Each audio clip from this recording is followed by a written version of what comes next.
You might already be dreaming about Friday when you head north on I-94 along with what seems like every other Minnesotan. The attachment to the cabin is a unique tradition here, but how many Minnesotans own them? Good question.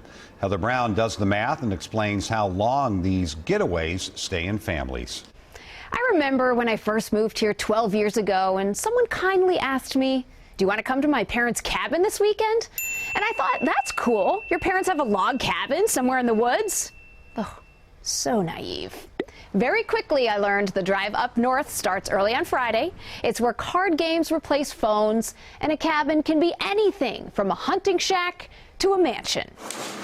In 2016, the Department of Revenue counted 135,000 non-commercial seasonal recreational properties on its tax rolls. What that really means is second homes, and what that really means to most Minnesotans is cabins.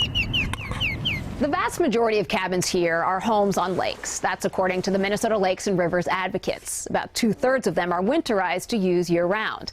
The counties with the most of them, Cass, home to Leech Lake, is number 1.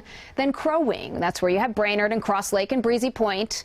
Number 3 is Otter Tail, just south of Detroit Lakes. And St. Louis County, number 4, which goes from Duluth all the way up to the Canadian border. So who owns them? On average, it's someone who's 65 years old with a household income of $58,000 a year.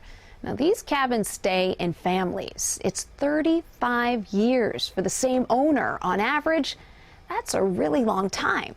80% of the cabins in the land of 10,000 lakes are owned by Minnesotans, the next biggest state, North Dakota, then Iowa. But perhaps the least surprising stat out of all of this is that almost 90% of cabin owners say they want to pass it on to the next generation.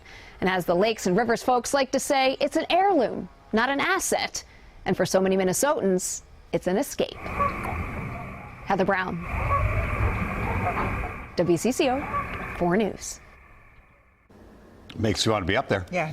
One trend becoming more popular in the past 3 years is people renting out their cabins. The Cook County tax assessor told Heather that families see it as a way to help defray the cost of ownership. They're doing it through sites like VRBO or resorts that will rent out the cabins for them. If you have a good question for Heather, please email it by going to WCCO.com/links.